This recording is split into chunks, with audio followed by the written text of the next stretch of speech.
Audio Jungle.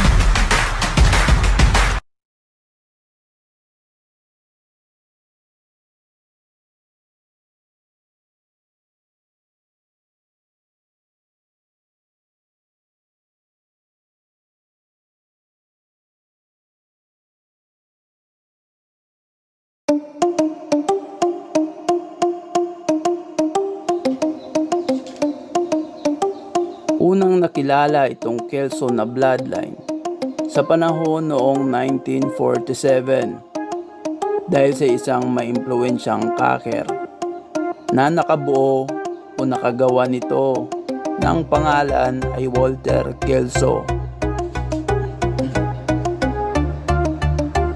At itong mga naunang bloodline na Kelso na gawa mismo ni Walter Kelso ay hindi gaanong katulad accurate ang cutting ability nito kumpara sa mga modern Kelso na meron tayo ngayon.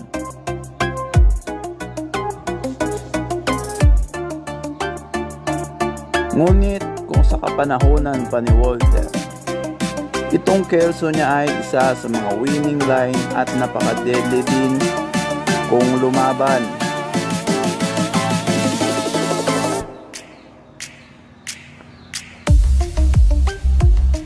Ngayon, itong mga Kelso sa ating makabagong panahon ay mas lalo pang pinalakas ng mga ilang veteranong breeder sa pamamagitan ng pag-cross o pag-fuse para mas lalo pang gumanda ang kalidad nito.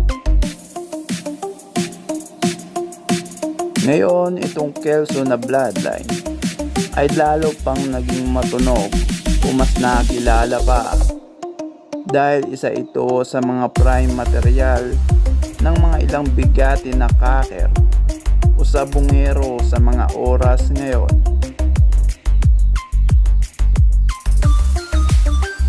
At kilala din ang karakter ng Kelso bilang isa sa matalinong bloodline kahit noon pa man. Dahil ang fighting karakter ng mga Kelso ay hindi na tumatalon sa ere pag nakita na niyang nasa taas na ang kanyang kalaban. Bagkus umiiwas ito sa pamamagitan ng pag-sidestep bago ito gumawa ng kanyang pag-atake.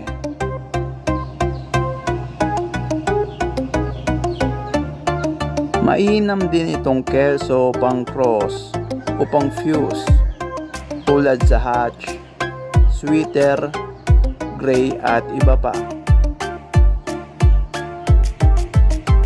At ngayon kahit noon pa man, itong Kelso ay may dalawang klase na pelo o kulay. Ito ang red Kelso at ang white Kelso na paunti-unti na ring dumadami ngayon.